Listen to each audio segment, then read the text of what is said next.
Hello there, it is Jo from Minerva, and today we're going to do a tutorial on a tailoring technique, which is how to make a welt pocket and how to make a double welt.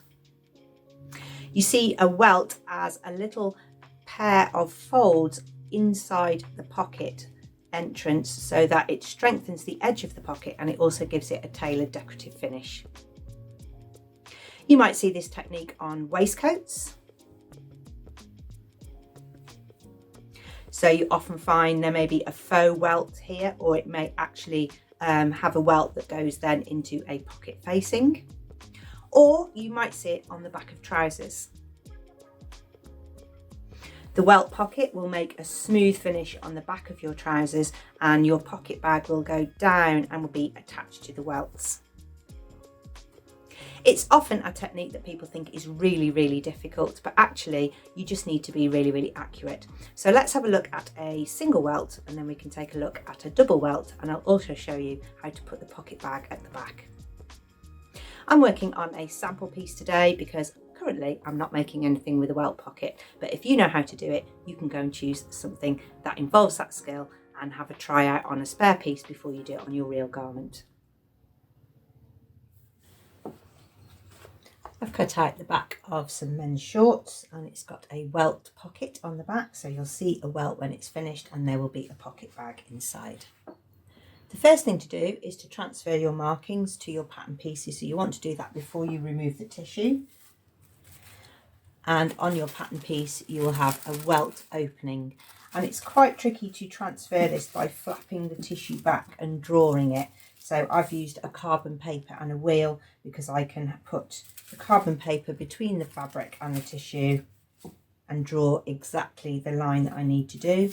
And there's also some other placements here for when the pocket bag is folded up, and there's a notch at the top. So you need to make sure to get a welt pocket to be successful that you transfer all of the markings, because each stage of the pattern asks you to refer to those to make sure that it all fits together.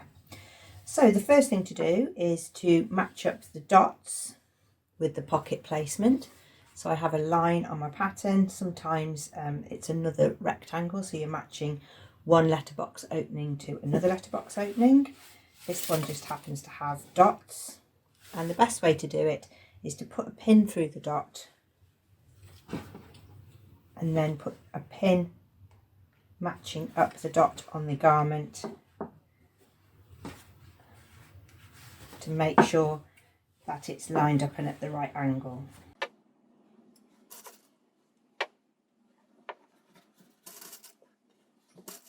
If you've got a dart behind here, which I've got on this pattern, then you need to make sure that that is lying flat so it doesn't interfere with the top of your welt.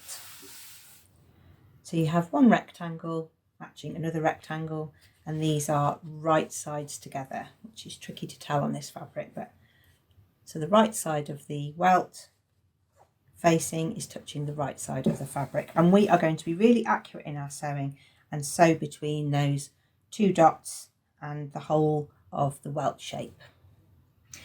I would recommend turning your stitch length down so it's nice and small, because you're going to be turning out these corners and you don't want a baggy stitch. So I'm going to turn my sewing machine length down to 2 or 2.5. I also find it useful not to start in a corner, but to start on one of the straight edges, because then I can pivot accurately on the corners and then join back up on the straight edge. I don't want the ends of my welt to be at a sort of slightly unusual angle.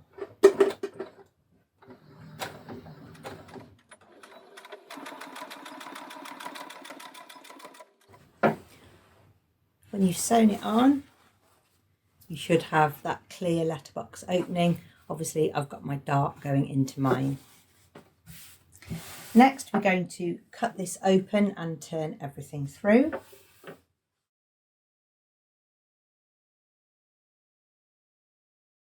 So we are going to cut down the centre of our welt pocket. I like to put really long triangles here so that I've got a really good shaped triangle for attaching later. If you make this really small, then you've got nothing to sew to later on. So make sure that you make your triangle nice and long so there's a good flap of fabric left when you've finished. You can put a little bit of fray stop on the ends of there if you think your fabric's going to fray, but I've got quite a firm drill. You need really sharp scissors. Fold your fabric in half to make the first little cut, and then you can get your scissors into that cut to cut down the centre. You need to get right into the corner without cutting the threads, obviously, and you'll know that you've gone enough, because when you turn your welt pocket opening through, it won't pucker or pull in the corners. And then you push everything through the pocket hole.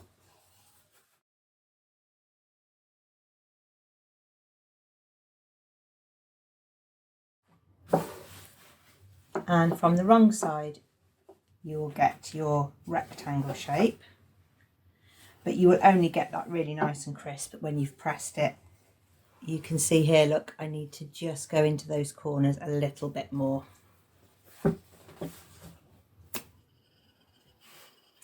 Okay, so you've got a really clear opening now, all the corners pressed out.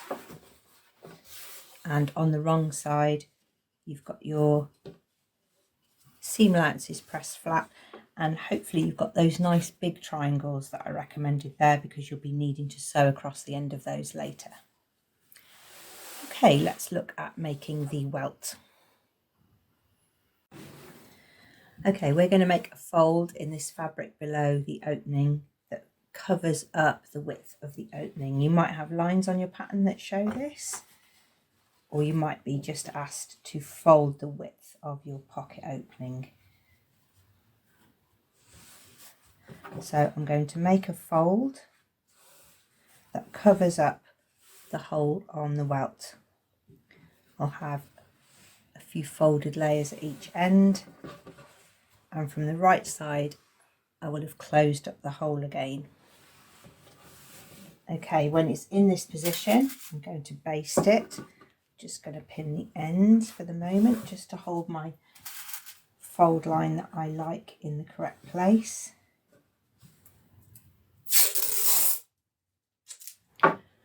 This is my own personal preference, but I just like to stick a little bit of surgical tape on there just to hold that down while I am tacking, because it's quite a long welt this, so I don't want it to sag in the middle or pop up at either end. And I've got some basting thread and a needle, and I'm going to baste this in this seam line, because when I pick it up, I'm now peeling that open a little bit, so the tape is holding it in place.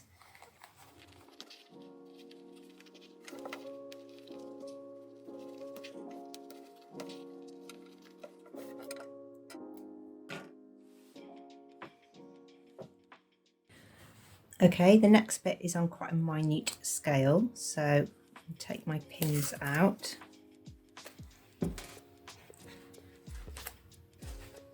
And reveal those tiny little triangles that are on the back. And I'm going to sew through all of those layers, so I'm going to go a tiny, it's like 5 stitches probably, from corner to corner. So I'm going to sew across here, take in the folds of the welt and go all the way through to the other side. Let me just remove that little bit of tape, I don't want that sewn in. I'll do it in a different colour so that you can see.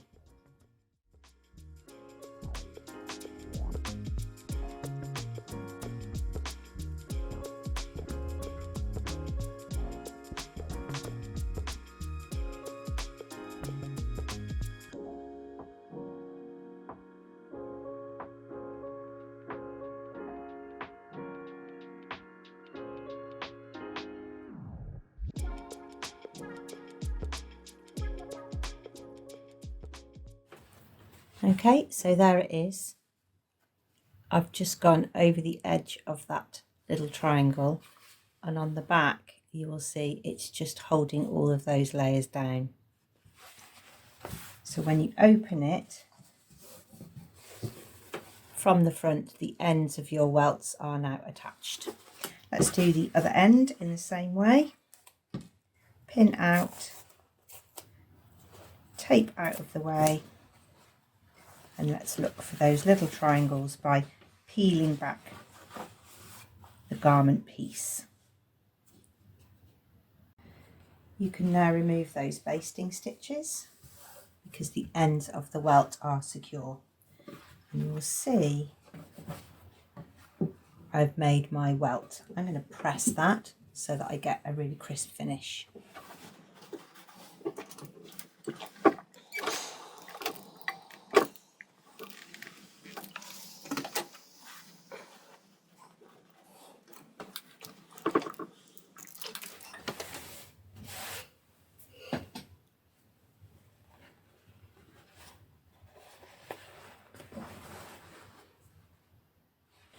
And that is how you make a single welt. If you've got a faux welt on a pocket, you might have just the flap here, this bit folded up, and you attach the ends, and this bit would be the rest of your jacket, and then you would just have this little faux flap. We're going to put a full pocket on, so that's how you do a single welt, but now we're going to add the pocket. So let's take a look at what to do with the rest of this pocket bag. A few extra details. You might have this on your pattern, you might have a little piece of different coloured fabric so that when you see peep just inside your pocket, you have a different fabric, sometimes a pattern piece. So you'll have like a piece of facing on here. I don't know, it might be about here somewhere, so that when you fold your pocket up,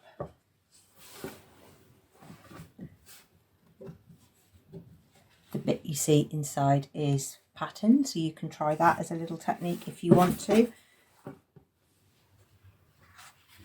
I'll just fold it up as normal so we haven't got an extra piece flapping around. So we're going to take the pocket bag and fold it in half. It's going to go up to the waistband, and you should have a line on your pattern or some indication either by notches or a line where the top line of stitching is going to be, that attaches it to the piece of fabric that's loose above your welt. You'll need to pin horizontally here, you can't pin vertically or you'll attach the wrong pieces together. So you just need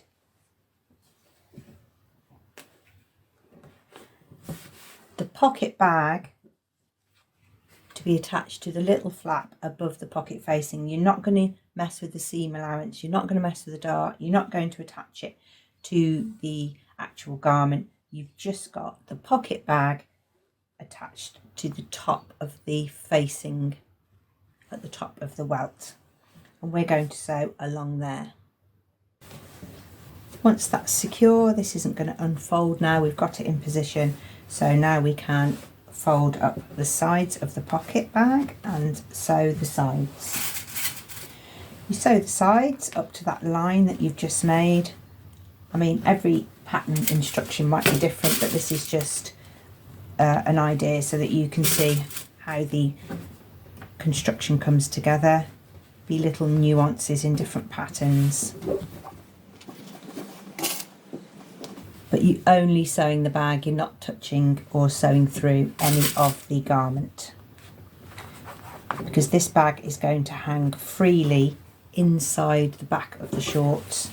So from the front, all you will see is the dart and the welt, and we can put our hand in to the pocket bag. Sew up these pocket bag sides. So this is it finished. So you've got your welt and your pocket bag. My pocket bag is all the same colour, but you can make the back of your pocket facing patterned. Different patterns will be slightly different, there'll be slight variations. Maybe this will have a join along the bottom because one piece is one colour and one piece is another colour. The top flap will be enclosed into the waistband, so all that will be attached down. Other nuances you might get in a pattern is there's a slight, very close row of top stitching around your welt, but you will have done that before you put the pocket bag on, otherwise you'll be going through the pocket and closing the pocket up. Some might have a dart, some might not have a dart, but that's the basic principles of adding a welt. So that's the same for a single faux welt, a pocket bag, and now let's have a look at a double welt.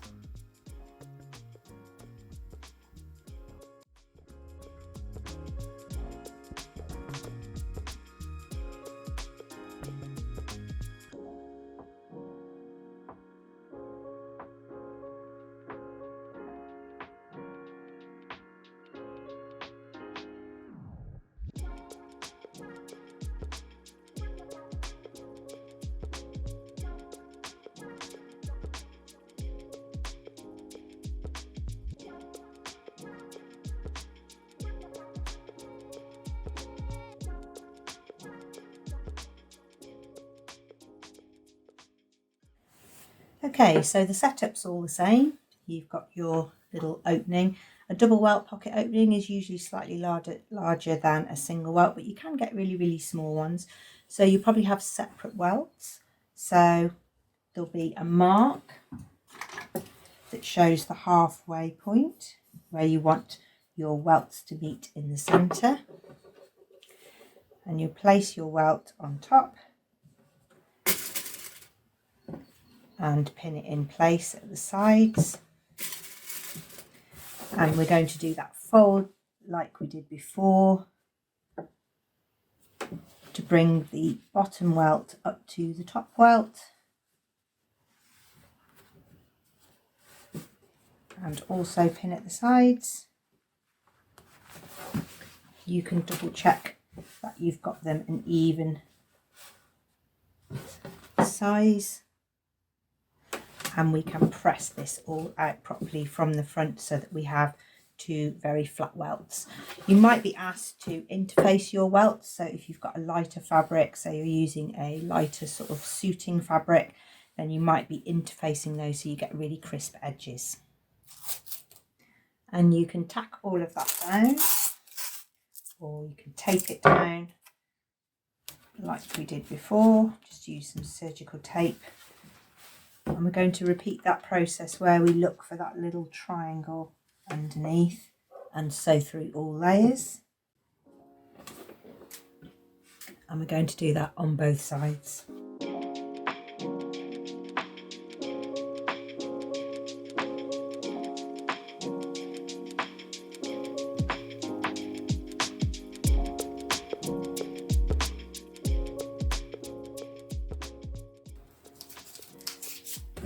And that's how you make a double welt. So you have one on the top and one on the bottom, and you can complete the process for attaching the pocket, bag behind,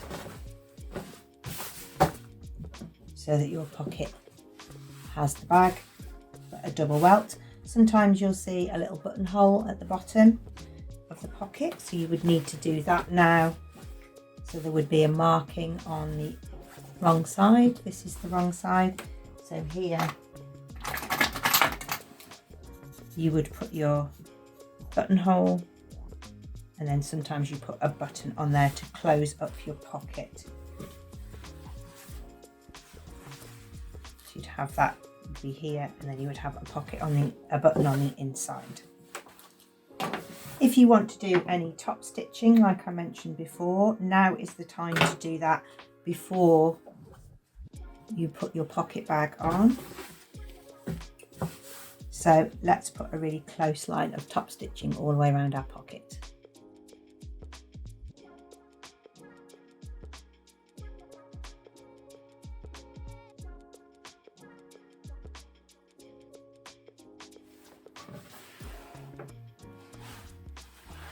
That's the back,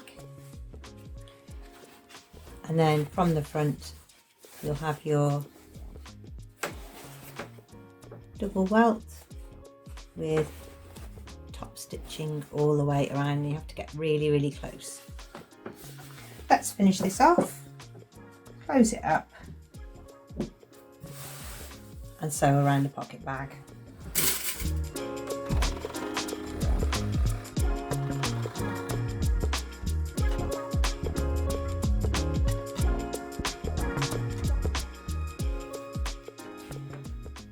And there we are, it's all pressed. Any little puckers you're getting in the corner, I've got one there, look. That's because I haven't quite snipped into the corner correctly. So you'll get better as you do them. It's good to practice on a few before you do it on your actual garment. And it's a really nice tailored way to finish off trousers. There's also lots of other examples of places that you might be asked to add a welt pocket. On the front of pockets for winter coats. On some tailoring, there's single welts there. You can get a patterned pocket, so you see that little bit of fabric. You can get a double welt here with a button loop for a buttonhole. A top stitched welt. Tailored welts on a blazer there as part of a suit. And a hand bound buttonhole is actually just a mini double welt. It's a real classic tailoring finish, but once you know how to do it, you might have seen it now in real time, and then it might help you to understand the instructions a little bit more. Do head over to Minerva for more inspirational makes, tailoring, menswear and women's wear, and if you can upload your photos, that would be great, and then we can see what you've been making. You can also join the craft club, where you will receive promotions and discounts throughout the year. Do head over to Minerva and check us out there. Thanks very much for watching. See you again soon.